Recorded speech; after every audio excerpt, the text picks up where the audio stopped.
Hi, it's time to learn English. Welcome to dominant classes. Dominant classes में आप सभी का स्वागत है। डियर स्टूडेंट्स, आज का जो हम लोग का टॉपिक है वो स्पोकन इंग्लिश फॉर बिगनर्स है। और स्पोकन इंग्लिश फॉर बिगनर्स में आज का जो टॉपिक है वो बहुत ही इंपॉर्टेंट है, जिसके माध्यम से आप अपने डेली लाइफ में बहुत सारे अच्छे सेंटेंसेस सीखेंगे और उसका यूज़ करके अपने इंग्लिश को इम्प्रूव कर सकेंगे। तो चलिए टाइम को वेस्ट ना करते हुए हम अपने टॉपिक पे चलते हैं और इंग्लिश बोलना सीखते हैं। देखिए बच्चों, जो हम लोग का पहला सेंटेंस है, वह इस स्कूल में भर्ती हुआ। वह इस स्कूल में भर्ती हुआ। He was admitted this school. He was admitted this school. Number next है, वह अपना अपराध कभी स्वीकार नहीं करेगा। वह अपना अपराध कभी स्वीकार नहीं करेगा। He will never confess his guilt. He will never confess his guilt. Clear हो गया। नंबर नेक्स्ट सेंटेंस है, उसका स्वास्थ्य अच्छा है। उसका स्वास्थ्य अच्छा है। He is in good health. He is in good health.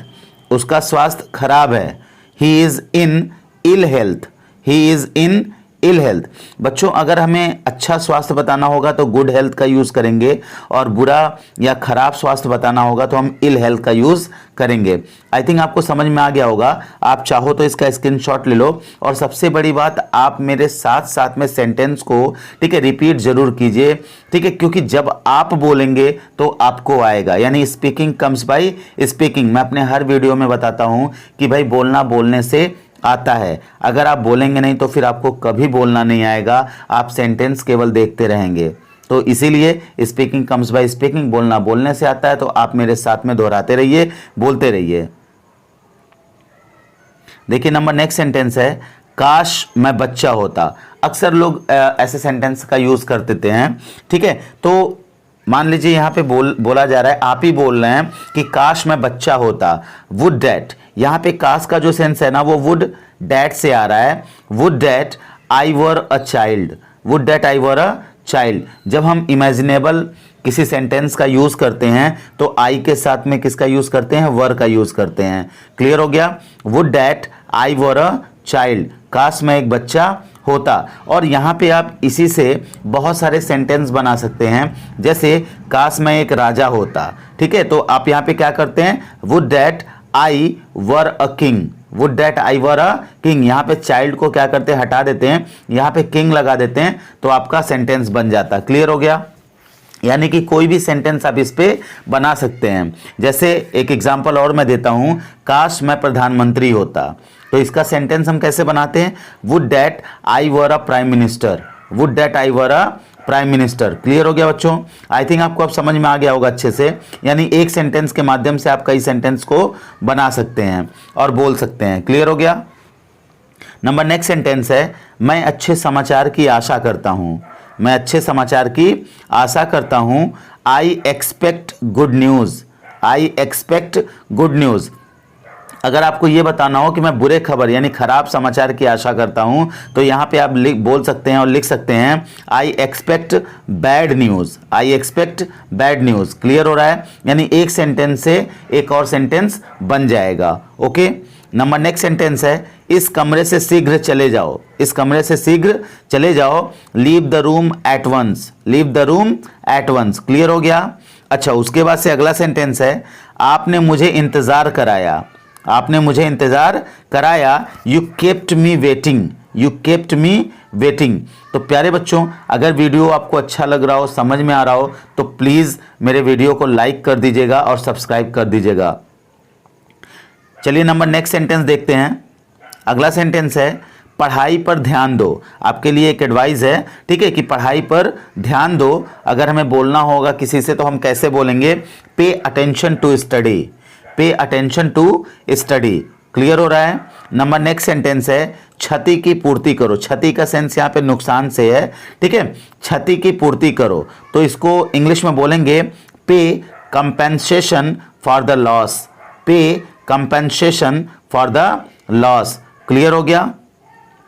अगला सेंटेंस है, क्या आप सच्चाई का अंदाजा लगा सकते हैं? क्या आप सच्चाई का अंदाजा लगा सकते हैं? Can you guess the truth? Can you guess the truth. बहुत ही छोटा, बहुत ही अच्छा सेंटेंस है, can you guess the truth. Okay, number next sentence है, उसको मुझसे दुश्मनी है। अक्सर लोगों को मैंने सुना है बोलते हुए, तो इसको इंग्लिश में कैसे बोलेंगे, उसको मुझसे दुश्मनी है। ही हैज़, ठीक है, enmity with me, he has enmity with me, यानी कि उसको मुझसे दुश्मनी है। क्लियर हो गया बच्चों? तो आप इसका भी स्क्रीनशॉट ले लीजिए। आप इसको बहुत ही अच्छे तरीके से बोल सकते हैं अपनी डेली लाइफ में इसका यूज करते हुए। नंबर नेक्स्ट सेंटेंस है, कोई फैसला नहीं हुआ है। कोई फैसला नहीं हुआ है, no decision has been taken. इसको हम ऐसे भी बोल सकते हैं कि कोई फैसला नहीं लिया गया है। ओके, तो यहां पे सेंटेंस को बोलेंगे no decision has been taken. Okay, number next sentence है, वह संगीत का प्रेमी है। वह संगीत का प्रेमी है। तो यहां पे हम संगीत को कहते हैं म्यूजिक, और प्रेमी, प्रेमी का मतलब शौकीन, ठीक है। तो हम यहां पे बना सकते हैं वह संगीत का प्रेमी है, he is fond of music, he is fond of music. Okay, number next sentence है, कुत्ते से सावधान रहो। एक एडवाइस है, कुत्ते से सावधान रहो, beware of the dog, beware of the dog. Clear हो गया? नंबर नेक्स्ट सेंटेंस, धन के लिए मत जियो। धन, धन का मतलब पैसा, धन के लिए मत जियो। तो इसको इंग्लिश में बोलेंगे don't leave for riches, don't leave for riches. Clear हो गया बच्चों? आई थिंक इसमें बहुत सारा ऐसा सेंटेंस है जो अपनी डेली लाइफ में यूज करते हैं, तो प्लीज अब उसको इंग्लिश में यूज कीजिएगा। ओके, चलिए अपने नंबर नेक्स्ट सेंटेंस की तरफ आगे मूव करते हैं। देखिए अगला सेंटेंस है, वह अंग्रेजी में निपुण है। वह अंग्रेजी में निपुण है, तो इसको इंग्लिश में बोलेंगे he is well versed in English, he is well versed in English. Clear हो गया? अच्छा, नंबर सेंटेंस अगला है, ये है कि बच्चों अगर मान लीजिए यहाँ पे इंग्लिश के बारे में ना बता करके आपको किसी और चीज़ के बारे में बताना हो, तो भी आप क्या कर सकते हैं, बता सकते हैं। इंग्लिश को हटा दीजिए, मान लीजिए सपोज हिंदी आप कर दीजिए, ठीक है, मैथ्स कर दीजिए, सिविक्स कर दीजिए, इकोनॉमिक्स कर दीजिए, कोई भी चीज़ आप यहाँ पे यूज़ कर सकते हैं। तो फिर से देख लीजिए इसको, वह अंग्रेजी में निपुण है, ठीक है, he is well versed in English. Okay, number next sentence है, मैं आपको मदद का आश्वासन देता हूं, मैं आपको मदद का आश्वासन देता हूं। तो यहां पे आश्वासन देने को कहा जाता है एश्योर, ठीक है, एश्योर कहा जाता है। तो इंग्लिश देख लेते हैं, I assure you of my help, I assure you of my help. इसको हिंदी में बोलेंगे मैं आपको मदद का आश्वासन देता हूं। क्लियर हो गया बच्चों? नंबर नेक्स्ट सेंटेंस है, उसने मेरे प्रस्ताव का विरोध किया, उसने मेरे प्रस्ताव का विरोध किया। इसको इंग्लिश में बोलेंगे he objected to my proposal. Proposal का मतलब प्रस्ताव, और विरोध करने को ऑब्जेक्टेड। ओके, तो he objected to my proposal. Understand? Number next sentence है, अपने माँ बाप की देखभाल करो। एक एडवाइस के रूप में है, अपने माँ बाप की देखभाल करो, look after your parents, look after your parents. I think ये भी आपको समझ में आया होगा बच्चों, आप इसका भी स्क्रीनशॉट ले लीजिए। अगला सेंटेंस है, सुबह हो रही है, सुबह हो रही है, the day is breaking, the day is breaking. ठीक है, अगला सेंटेंस है, देर हो रही है, it is getting late, it is getting late. इसे होने दो, इसे होने दो, let it be done, let it be done. Okay, इसे जाने दो, इसे जाने दो, let it go, let it go. I think बच्चों आपको ये भी समझ में आ गया होगा, आप इसका भी चाहो तो स्क्रीनशॉट ले लो। अगला सेंटेंस है, शांत रहो। शांत रहो को इंग्लिश में कहते हैं keep quiet, keep quiet. Number next sentence है, मैंने उसे एक कुर्सी दी, मैंने उसे एक कुर्सी दी, I afford him a chair, I afford him a chair. तो बच्चों यहाँ पे जो अफोर्ड है ना, अफोर्ड की जगह पे हम गिव का भी यूज कर सकते हैं। तो इसको हम बोलेंगे आई afford him a chair. Okay, number next sentence है, यह निराशाजनक है, यह निराशाजनक है। तो इसको इंग्लिश में बोलेंगे it is disappointing, it is disappointing. Okay, number next sentence है, वहां जाना बेकार है, वहां जाना बेकार है। तो इंग्लिश में बोलेंगे it is useless to go there, it is useless to go there. I think बच्चों ये भी आपको समझ में आ गया होगा, आप इसका भी स्क्रीनशॉट ले लो।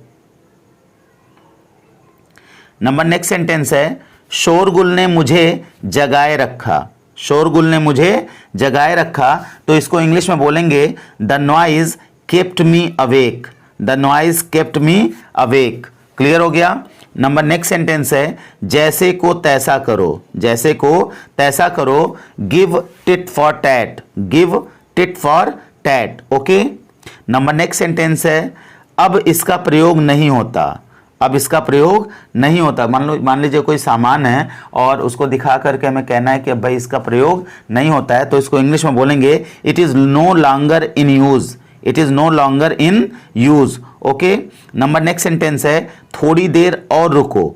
थोड़ी देर और रुको, तो यहां पे इंग्लिश में बोलेंगे wait a little longer. Wait a little longer. I think बच्चों ये भी आपको समझ में आ गया होगा। और नंबर नेक्स्ट सेंटेंस है, उसने सब कुछ खो दिया। उसने सब कुछ खो दिया, तो इसको इंग्लिश में बोलेंगे, ठीक है, he lost his all. He lost his all. Okay. Number next sentence है, बुरी संगति में मत रहो। बुरी संगति में मत रहो। अक्सर हमको एडवाइस के रूप में मिलता रहता है कि भाई बुरी संगति में मत रहो, ठीक है, तो हम कैसे बोलेंगे इसको इंग्लिश में, don't keep bad company. Don't keep bad company. Okay. Number next sentence है, मैं देर तक सोया रहा। मैं देर तक सोया रहा, इसको इंग्लिश में बोलेंगे I had been long in bed. I had been long in bed. अक्सर बच्चे क्या करते हैं, बहुत देर तक सोए रहते हैं, तो उसको इंग्लिश में बोलना होता है, तो हम कैसे बोलते हैं, I had been long in bed. Okay. Number next sentence है, मैंने संतोष की सांस ली। मैंने संतोष की सांस ली। I heaved a sigh of relief. I heaved a sigh of relief. तो प्यारे बच्चों, आई थिंक आपको ये समझ में आ गया होगा। और अगर आपको हमारा वीडियो अच्छा लगा हो तो प्लीज़ इसको लाइक कर दीजिए, सब्सक्राइब कर दीजिए और शेयर करना बिल्कुल मत भूलिएगा। साथ ही साथ में बेल आइकन को जरूर दबा दीजिए ताकि हमारे आने वाली वीडियोस के नोटिफिकेशन आपको सबसे पहले मिलते रहें। जय हिंद।